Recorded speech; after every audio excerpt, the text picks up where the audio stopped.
ఖరీఫ్ సాగుకు సమయం దగ్గర పడుతోంది. చాలా మంది రైతులు లోతు దుక్కులు చేసుకుని వరి విత్తనాల సేకరణలో నిమగ్నమయ్యారు. అయితే దొడ్డు గింజ రకాలను సాగు చేసే రైతులు ఏ రకం ఎన్నుకోవాలి, ఎప్పుడు నార్లు పోసుకోవాలి, ఎలాంటి యాజమాన్యం చేపట్టాలో రైతులకు తెలియజేస్తున్నారు నల్గొండ జిల్లా కంపాసాగర్ వ్యవసాయ పరిశోధనా స్థానం సీనియర్ శాస్త్రవేత్త డాక్టర్ ఎన్ లింగయ్య.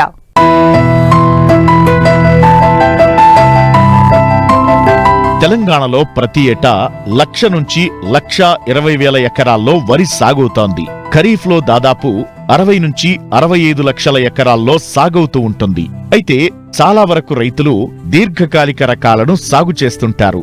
ఈ రకాల పంటకాలం 150 రోజులు ఉంటుంది.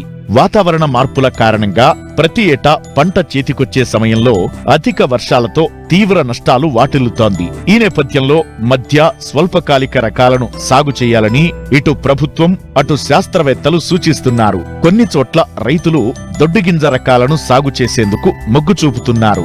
కానీ ఏ రకాలు వేసుకోవాలో తెలియక సతమతమవుతుంటారు. అలాంటి వారి కోసం ఖరీఫ్ కు అనువైన దొడ్డుగింజ రకాలు, వాటి గుణగణాలేంటో తెలియజేస్తున్నారు నల్గొండ జిల్లా కంపాసాగర్ వ్యవసాయ పరిశోధనా స్థానం సీనియర్ శాస్త్రవేత్త డాక్టర్ ఎన్ లింగయ్య.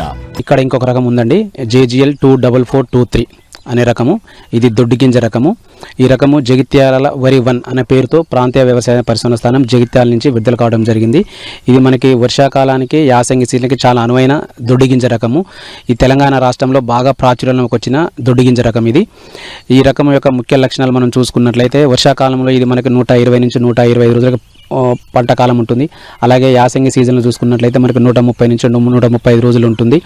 దీంట్లో ఇంకా మరి ముఖ్యమైన లక్షణం ఏంటంటే గింజ రాలే గుణము చాలా తక్కువ ఉంటుంది.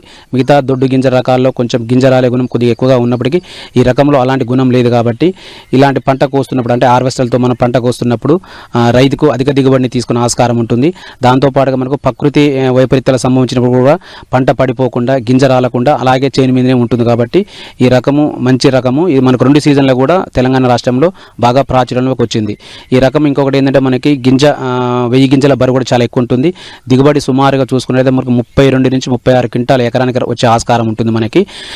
ఇది కొంతవరకు ఆకు మీద వచ్చే అగ్గి తెగులను తట్టుకుంటుంది. కానీ మెడవీర్పు తెగులుకి కొంచెంగా తట్టుకోలేదు. కాకపోతే మనం మెడవీర్పు తెగుల్ని సస్యరక్షణ చేపట్టినట్లయితే రైతు అధిక దిగుబడిని పొందడమే కాకుండా ఇలాంటి ప్రకృతి విపరీత్యాలలో కూడా మనం చాలా వరకు గింజలు రాలిపోకుండా ఉండి అధిక దిగుబడి సాధించడానికి ఆస్కారం ఉన్న ఏకైక రకం ఇది.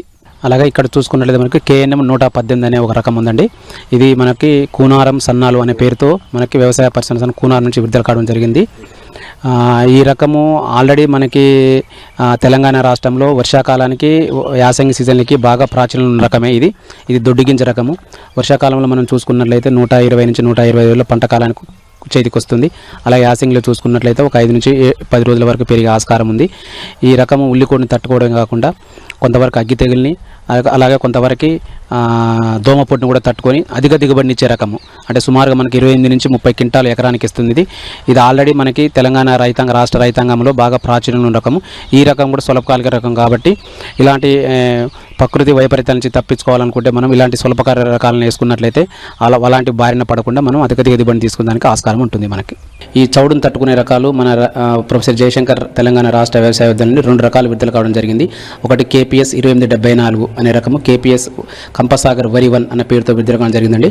ఈ రకము దోమను తట్టుకోవడం కాకుండా అన్ని ప్రాంతాల్లో ఉన్న చౌడు నేలలకి చాలా అనువైన రకము. దీంతో పాటుగా RNR 11718 అనే రకము. ఈ రకము కూడా చౌడు నేలని తట్టుకుంటూ మిగతా చీడపులను కూడా మధ్యస్థంగా తట్టుకునే సన్నగింజ రకము. ఈ 2 రకాలను కూడా మనము చౌడు ఎక్కడెక్కడ అవుతుందో ఆ చౌడు ఉన్న ప్రాంతంలో ఈ రకాలను వేసుకొని అధిక దిగుబడిని సాధించుకోవచ్చు.